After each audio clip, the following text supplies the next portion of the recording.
할렐루야. 네, 오늘 참 좋은 날입니다. 하나님은 늘 우리 예배를 더없이 기쁨으로 받고 계십니다. 이 시간 우리 예배를 통하여 하나님께는 영광이요 우리 모두에게는 하나님의 은혜와 은총이 깃들어서 이 한 주간도 하나님의 은혜 가운데 부족함이 없는 삶, 하나님의 나라를 맛보며 살아가는 우리 모두가 되기를 주 이름으로 축원합니다. 남자는 자신을 알아주는 사람을 위해서 목숨을 바치고, 여자는 자신을 사랑해주는 사람을 위해서 목숨을 바친다라는 이야기가 있습니다. 사람은 자신을 알아주고 사랑해주는 사람에게 가장 소중한 것을 아낌없이 주는 경향이 있습니다. 심지어 목숨까지도 줄 수 있다는 것입니다. 이처럼 사람은 자기가 인정받고 알아주는 것을 참 좋아합니다. 말씀이 육신되어 이 땅에 오신 예수님께서도 예수님의 사역 속에 더없이 기뻐하는 장면이 있는데, 그것은 바로 예수님의 제자 베드로가 예수님이 누구인가 물었을 때에 베드로가 고백한 바가 예수님께는 더없는 기쁨이었습니다. 한마디로 예수님은 그리스도시요 살아계신 하나님의 아들이라고 고백했습니다. 자, 이 고백을 했을 때 예수님은 더없이 기뻐하시고 이 베드로에게 예수님께서 크게 세 가지의 복을 안겨주는 것을 볼 수가 있습니다. 오늘 이 시간 우리 모두도 베드로와 같은 그런 심정으로 주님을 바로 알고 또 바로 고백하여서 주님이 예비해 놓으신 그 세 가지의 복, 베드로만 받아 누리는 것이 아니라 12사도와 그리고 우리 모두도 동일하게 그 복을 받아 누리는 우리 모습 되기를 원합니다. 자, 그렇다면 먼저 우리 모두가 예수님을 바로 알고 고백할 때 어떤 복을 누리냐. 먼저 18절에는 교회를 세운다 라고 말씀하고 있습니다. 자, 18절 말씀 우리 같이 한번 읽어볼까요? 시작. 또 내가 내게 이르노니 너는 베드로라. 내가 이 반석 위에 내 교회를 세우리니 음부의 권세가 이기지 못하리라. 아멘. 자, 오늘 본문 13절은 이렇게 시작하고 있습니다. 예수께서 빌립보 가이사랴 지방에 이르러 제자들에게 물어 이르시되 사람들이 인자를 누구라 하느냐라고 묻습니다. 그러니까 예수님께서 사람들이 나에 대해서 어떻게 말하느냐라고 묻고 있는 거죠. 그때에 제자들이 이런 대답을 합니다. 더러는 세례 요한입니다. 또 더러는 엘리야입니다. 또 어떤 이는 예레미야나 선지자 중에 하나이다 라고 사람들의 입을 통해서 하는 말을 그대로 전하고 있습니다. 그런데 예수님의 주 관심은 사람들이 뭐라고 하느냐라고 이야기하기보다 너희들은 나를 누구라 하느냐에 더 관심을 가지고 있습니다. 그래서 15절에 너희는 나를 누구라 하느냐, 이 질문을 이 시간 우리 모두에게 한다면 여러분들은 어떻게 대답하겠습니까? 여러분들은 예수님을 누구라고 고백하고 있습니까? 자, 이런 질문에 성격이 급한 베드로가 나서서 이런 고백을 합니다. 주는 그리스도시요 살아계신 하나님의 아들이시니이다 라고 그렇게 고백하고 있습니다. 자, 이 말씀의 의미는 예수님은 그리스도입니다. 즉, 이 말은 다른 말로 말하면 예수님은 메시아입니다. 한마디로 예수님은 구원자입니다. 이스라엘 역사 속에 오랫동안 이스라엘 민족이 기다리고 기다렸던 그들의 삶의 모든 문제를 해결해 줄 메시아가 오실 것을 오래전 선지자들이 약속한 바가 있는데, 그 약속한 메시아 그리스도가 바로 당신입니다 라고 지금 베드로가 고백하고 있는 것입니다. 그러면서 예수님은 그리스도이신데 하나님의 아들이십니다 라고 그렇게 고백을 하고 있는 것입니다. 왜냐하면 이 보통 사람이 아니라는 거죠. 인간의 몸으로 오셨지만 하나님의 아들이 아니고서야 어떻게 많은 사람들의 그 모든 문제를 해결해 줄 수 있겠느냐. 하나님의 아들이 아니면 불가능하다. 그래서 예수님이야말로 우리의 모든 문제 해결자 그리스도이시며 하나님의 아들입니다 라고 그렇게 고백을 하고 있는 것입니다. 여러분들의 고백인 줄로 믿습니다. 우리는 이미 예수를 믿음으로 세례를 받음으로 이미 이런 고백을 했습니다. 주는 그리스도시요 살아계신 하나님의 아들입니다. 내 삶의 모든 문제의 해결자이십니다. 주님만이 나의 구원자입니다 라는 고백을 우리는 했다는 것입니다. 자, 다시 베드로의 고백으로 돌아간다면 베드로가 이 고백을 했을 때에 주님의 반응은 17절에 예수께서 대답하여 이르시되 바요나 시몬아 내가 복이 있도다. 이를 내게 알게 하니는 혈육이 아니요 하늘에 계신 내 아버지시니라 라고 주님께서 말씀하고 있습니다. 자, 그러니까 이 베드로가 원래 이름은 시몬이었어요. 이 시몬을 향해서 내가 복이 있도다. 네가 복 받았다. 네가 엄청난 복을 받았구나. 왜? 예수님이 누구인지 알았기 때문에. 그런데 이처럼 네가 예수를 그리스도라고 알게 된 것은 이는 혈육이 아니다 라고 먼저 말씀하고 있습니다. 이 말은 뭐냐면 네가 똑똑해서 잘나서 네가 뛰어난 그 누구보다 뭔가 깨달음이 컸기 때문에 안 것이 아니고 하늘에 계신 내 아버지시니라. 즉 하나님께서 너에게 알도록 은총을 베풀어 주었기 때문에 네가 하나님의 아들인 나를 그리스도라고 고백할 수 있게 되었다라는 말씀입니다. 자, 이 말씀은 우리도 동일합니다. 우리가 예수를 그리스도로 하나님의 아들로 고백하는 것은 우리가 잘나서 똑똑해서가 아닙니다. 이는 한마디로 하나님께서 우리에게 성령을 보내주셔서 성령을 통해서야만이 우리는 이런 고백을 할 수 있다는 겁니다. 성령의 가르쳐 주심, 성령의 도움이 없이는 절대로 예수를 그리스도로 하나님의 아들로 고백할 수 없다라는 것입니다. 우리 다 같이 시간 같이 한번 고백해 봅시다. 저를 따라하시기 바랍니다. 예수님은 그리스도시요 살아계신 하나님의 아들입니다. 할렐루야. 이처럼 예수는 그리스도시요 살아계신 하나님의 아들입니다 라고 고백했을 때에 예수님께서 더없이 기뻐하시면서 18절에 이런 복을 줍니다. 또 내가 내게 이르노니 너는 베드로라. 내가 이 반석 위에 내 교회를 세우겠다 라고 먼저 말씀하고 있습니다. 자, 그러니까 베드로의 원래 이름은 시몬이었습니다. 그런데 이 시몬의 이름이 베드로로 바뀌는 것입니다.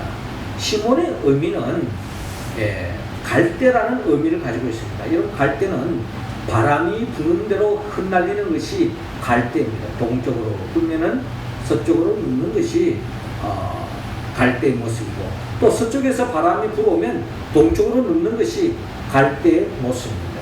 어떻게 보면 갈대는 지조가 없어요. 바람 부는 대로 몸을 맡깁니다. 그런가 하면은 베드로는 다른 말로 말하면 페트라, 즉 우리식으로 표현한다면 반석이라는 뜻입니다.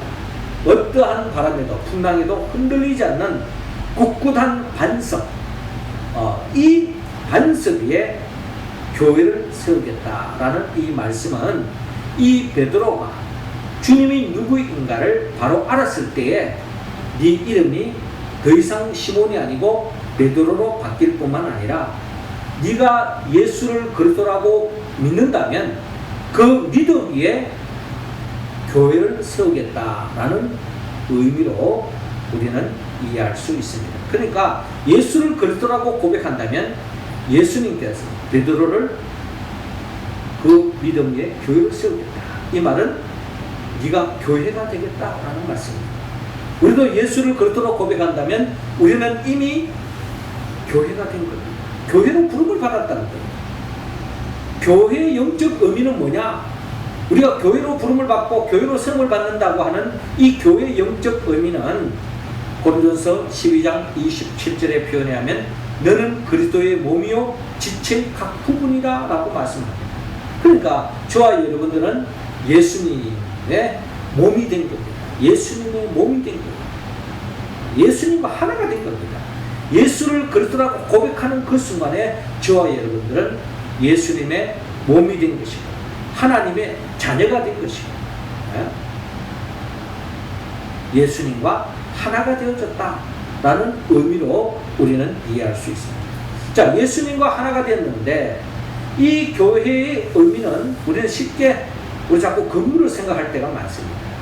우리가 명륜 제일교회에서 만납시다 이렇게 이야기한다면 정확하게 말한다면 명륜 제일교회 당이라고 표현해야 됩니다. 이 건물은 교회 당이죠. 그러니까 교회는 이 건물이 아니고 예수님을 그리스도라고 고백하는 사람들이 모인 그 공동체가 바로 교회다라는 것입니다. 그러므로 우리 모두는 교회당과 교회를 잘 구분해서 사용해야 할 것입니다. 그러니까 결론적으로 우리는 교회로 부름을 받았다는 것은 예수님과 하나가 된 거예요. 자, 예수님과 하나가 됐을 때 어떤 역사가 일어나느냐? 에베소서 1장 22절 3절에 보니까 또 만물은 그의 발 아래에 복종하게 하시고 그를 만물 위에 교회의 머리로 삼으셨느니라. 그러니까 예수님은 온 세상을 통치하고 계시다. 온 세상 만물을 통치하고 계시다. 그리고 예수님은 그 만물 위에 교회로서 교회의 머리가 되신다는 거예요. 그리고 이 교회는 그의 몸이다. 그래서 교회의 몸으로서 예수님은 이 교회는 어떤 의미를 가지고 있는 거 아니? 이 교회를 통해서 온 세상 만물들이 복을 받을 수도 있고 저주를 받을 수 있다라고 성경은 그렇게 말씀하고 있습니다. 우리가 일찍이 아브라함을 보면 하나님이 아브라함을 부르면서 내가 너를 축복의 통로로 세워주겠다라고 말씀하지 않습니까? 그래서 아브라함을 향해서 너에게 축복하는 자를 내가 축복하고 너를 저주하는 자에게 내가 저주하겠다 하는 말은 아브라함이 축복하는 자를 하나님이 축복하시고 아브라함이 저주하는 자를 저주하겠다 하는 말씀과 다름이 없는 것입니다. 그렇기 때문에 이 교회를 통해서 하나님께서 이 온 세상에 복을 내리신다라는 것입니다. 그렇기 때문에 저와 여러분들은 축복의 통로가 되어서 하나님께서 우리를 통해서 이 역사를 이끄시고 우리를 통해서 이 땅을 축복의 세계로 만들어 가신다라는 것을 오늘 성경은 우리에게 말씀하고 있습니다. 또한 교회는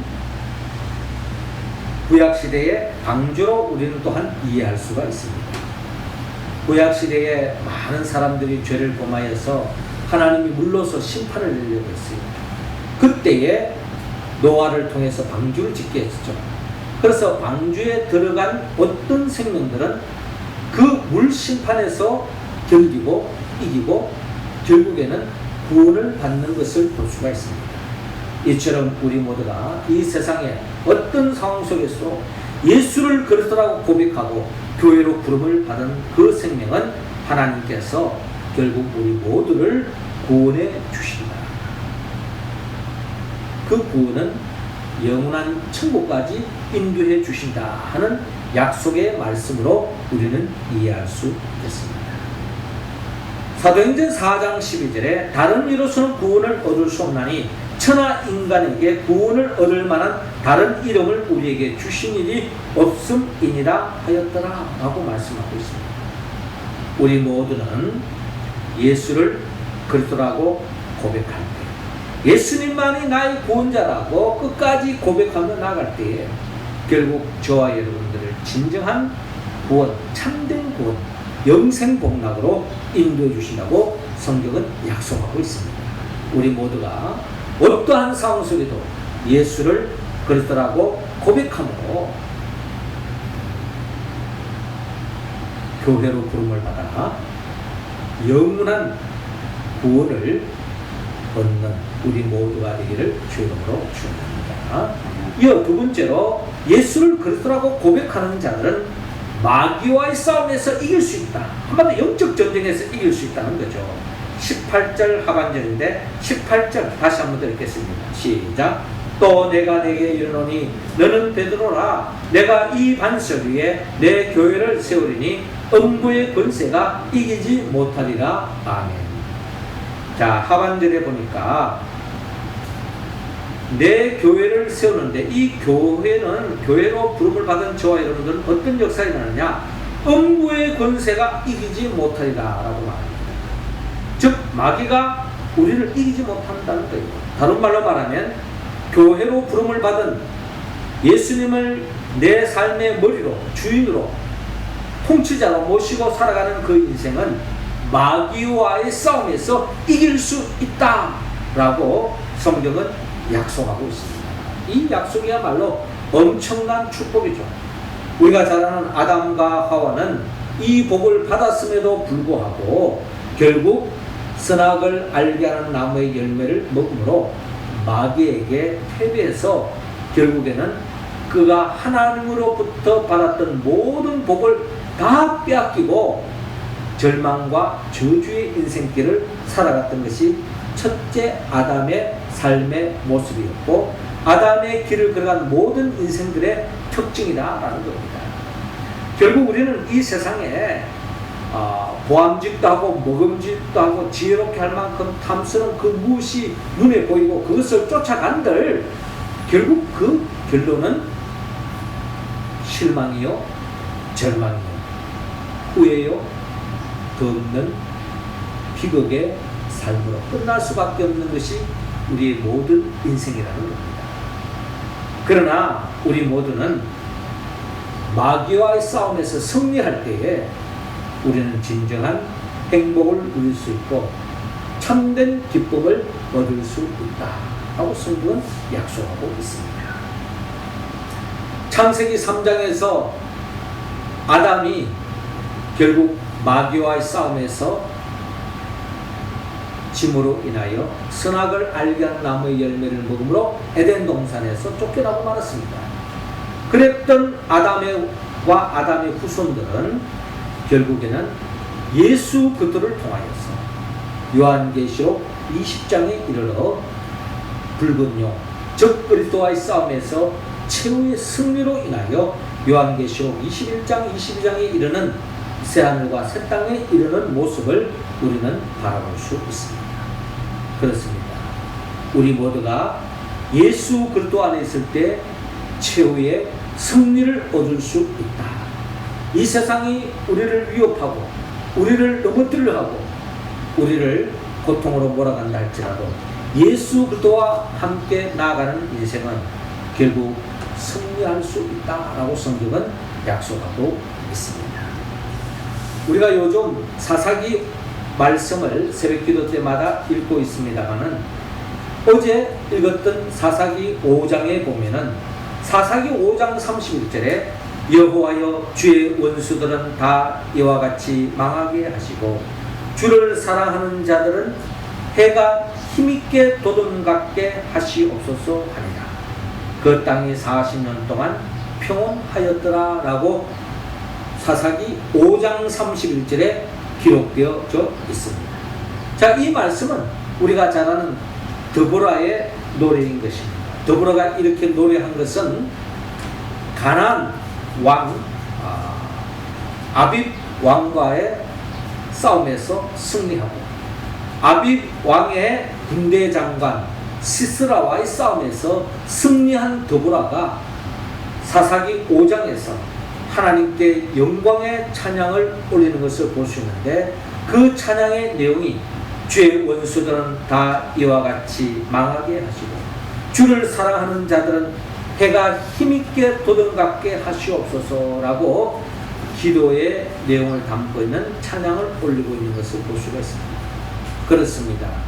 주님과 원수된 사람, 주님을 대적하고 죄의 길을 걸어가는 사람은 결국 멸망할 수밖에 없지만, 주님을 끝까지 사랑하는 사람, 예수를 그리스도라고 끝까지 고백하는 사람은 주님께서 함께 하심으로 해가 힘있게 돋음같게 한다라고 성경은 약속하고 있습니다.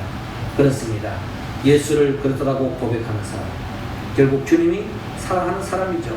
그 인생은 해가 힘있게 돋음같이 동륙하늘에 떠오르는 해처럼 힘있게 솟아오르고, 덮는 밝은 그 해를 우리가 바라보듯이 우리의 삶 자체가 그렇게 힘있게 솟아나고 덮는 기쁨이 넘치는 복된 삶이 펼쳐진다라고 약속하고 있습니다. 이는 결국 영적 전쟁에서 승리하는 자만이 누릴 수 있는 복이다라는 것입니다. D.L. 무디는 이런 말을 했어요. 당신 자신을 믿어보십시오. 반드시 실망할 때가 올 것입니다. 친구를 믿어보십시오. 어느 날 죽거나 이별할 때가 있을 것입니다. 명예나 돈을 믿어보십시오. 어느 날 사라질 때가 올 것입니다. 예수 그리스도를 믿어보십시오. 후회 없는 삶을 살 것이요 영원한 생명을 얻을 것입니다.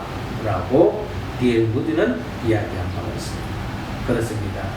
이 세상에 우리에게 희망을 줄 것 같은, 행복을 줄 것 같은, 기쁨을 줄 것 같은 그 무엇이 있습니까? 때로는 돈이 나의 모든 것을 보장해 줄 것 같고, 권력이 나의 모든 것을 보장해 줄 것 같기도 하고, 명예가 나의 모든 것을 보장해 줄 것 같기도 하고, 때로는 직장이 나의 모든 것을 다 보장해 줄 것 같고, 그 누가 나의 모든 것을 지켜줄 것 같지만, 그러나 그 모든 것은 다 사라지고 멀어지고 없어질 수 있다는 겁니다. 그러나 예수를 그리스도라고 고백하는 삶, 예수님께서 친히 우리를 보호해 주시고, 어떤 영적 전쟁에서도 승리하게 해주시고 우리를 보호해 주신다는 것을 여러분 믿으시고, 어떠한 삶의 자리에서도 예수를 그리스도라고 고백함으로 영적 전쟁에서 승리하는 우리 모두가 되기를 주의 이름으로 축원합니다. 마지막 세 번째로, 예수를 그리스도라고 고백하는 자는 천국을 누린다라고 약속하고 있습니다. 19절 우리 같이 읽습니다. 시작. 내가 천국 열쇠를 내게 주리니 내가 땅에서 무엇이든지 매면 하늘에서도 매일 것이요 내가 땅에서 무엇이든지 풀면 하늘에서도 풀리리라 하시고 말이에요. 자, 19절 말씀에 내가 천국 열쇠를 내게 주리니 내가 땅에서 무엇이든지 매면 하늘에서도 매일 것이요 내가 땅에서 무엇이든지 풀면 하늘에서도 풀리리라 하시고 라고 말씀하고 있습니다. 자, 이 말씀을 바로 기도의 특권을 이야기하고 있습니다. 네가 땅에서 네가 간구하고 부르짖으면 하나님께서 그 기도를 들어주신다는 것입니다. 네가 땅에서 매면 하늘에서 매일 것이고 땅에서 풀면 하늘에서도 풀리라. 이것은 마치 리모컨을 우리가 사용하는 것과 똑같습니다. TV를 볼 때 앉아서 리모컨을 채널만 우리가 바꾸면 착착 채널이 바뀌는 것처럼 땅에서 매면 하늘에서도 매고 땅에서 풀면 하늘에서도 풀린다. 이 말은 우리에게 기도의 특권을 안겨주고 있는 것입니다. 우리가 기도한 대로 예수를 그리스도라고 고백하는 자는 그 예수 그리스도 이름으로 기도할 때에 하나님은 응답해 주신다라고 있습니다. 혹 여러분 마음속 깊은 곳에 간절한 소망이 있습니까? 이 시간 예수 그리스도 이름으로 기도해 보십시오. 주님은 그 기도를 응답해 주실 줄로 믿습니다. 자, 이 기도의 특권을 우리가 더 이야기하기 전에 20절에 마지막 절에 이런 말씀이 있어요. 이에 제자들에게 경고하사 자기가 그리스도인 것을 아무에게도 이르지 말라라고 주님께서 당부하고 있습니다. 왜 주님께서 이런 말씀을 했을까? 사실 예수가 그리스도라고 하는 것은 복음 중에 복음이요, 오늘날 신약시대에 살아가는 우리들에게 있어서는 예수가 그리스도다, 예수님이 메시아다, 예수님이 구원자다, 우리가 목청도 꺼서 전파해야 할 복음의 핵심입니다. 그런데 왜 그 당시에 예수님께서는 제자들에게 함구하시면서 아무에게도 이르지 말라, 왜 이런 말을 했을까요? 이 말씀의 의미는 예수님께서 십자가에 못 박혀 죽으시고 부활하기 전에 있었던 사건인데, 자, 이 말씀을 주님이 제자들에게 당부한 이유는 그 당시에 많은 사람들이, 특별히 바리새인과 서기관들과 이런 종교 지도자들이 예수님에게 올무를 걸어서 예수님에게 정치적으로 이용하려고 하는 그런 목적을 가지고 있었어요. 그러니까 예수님이 그리스도다 하는 이 말은 예수님이 왕이다라는 뜻과 다름이 없잖아요. 그래서 이 바리새인과 서기관들이 예수님이 당신 스스로가, 그리고 제자들의 입에서 왕이라고 이야기한다 라고 이야기하면서 퍼뜨리면은 예수님을 정치범으로 몰아가려고 하는 그런 의도가 있었기 때문에 여기에 대해서 예수님은 예방 차원에서 이런 말을 함구하게 했습니다. 그러나 지금 이 시대에게는 이런 말을 주님은 하지 않았겠죠. 지금 이 시대는 예수님이 십자가에 못 박혀 죽으시고 부활하셨기 때문에 예수를 그리스도라고 우리는 목청도 꾸어서 만나는 사람마다 증거해야 할 내용이지만, 그 당시에는 바리새인과 서기관들이 예수님을 정치적인 올무를 걸어서 예수를 넘어뜨려고 하는 그런 계략이 있었기 때문에 여기에 대해서 조심하라 라는 의미로서 자기가 그리스도인 것을 아무데도 이르지 말라 라고 주님께서 당부하고 있는 것입니다. 다시 19절로 돌아가서 결국 예수님께서 예수를 그리스도라고 고백하는 자에게 천국 열쇠를 안겨주겠다. 그러니까 기도할 때에 우리는 천국 문을 열 수 있다는 겁니다. 행복의 문을 열 수 있다는 거예요. 기쁨의 문을 열 수 있다. 소원 성취의 문을 열 수 있다. 라는 특권을 우리에게 주는 겁니다. 테니스는 기도는 천국문을 박차고 들어가는 것이다 라고 말했습니다. 열쇠가 없으면 우리가 문을 열고 들어갈 수가 없습니다. 그러나 기도는 천국 열쇠가 있기 때문에 기도하면 천국 문이 열리고 행복의 문이 열리고 기쁨의 문이 열린다라는 것입니다. 사사기 5장 31절에 기도원이 찬양했던 그 찬양의 내용은 기도문과 다름이 없습니다. 여호와여, 주의 원수들은 다 이와 같이 망하게 하시고 주의 사랑하는 자들은 해가 힘있게 도름같게 하시옵소서. 왜 이런 기도를 했을까요? 기도는 하나님께 기도하는 바가 이루어질 줄로 믿기 때문에 장차 앞으로 그 어떤 누구도 하나님과 원수지고 하나님을 대적하는 사람은 멸망할 수밖에 없다는 것을 증거할 뿐만 아니라 어떤 일이 있더라도, 어떤 역경이 있더라도, 어떤 박해가 있더라도 끝까지 예수를 그리스도라고 고백하는 사람은 하나님께서 지켜주시고 해가 힘있게 도는같이 부족함이 없는 삶, 희망찬 삶으로, 기쁨이 넘치는 삶으로 인도해 주십시오라는 기도의 내용이라는 것입니다. 이 기도가 우리의 삶 속에 그대로 이루어질 줄로 있습니다.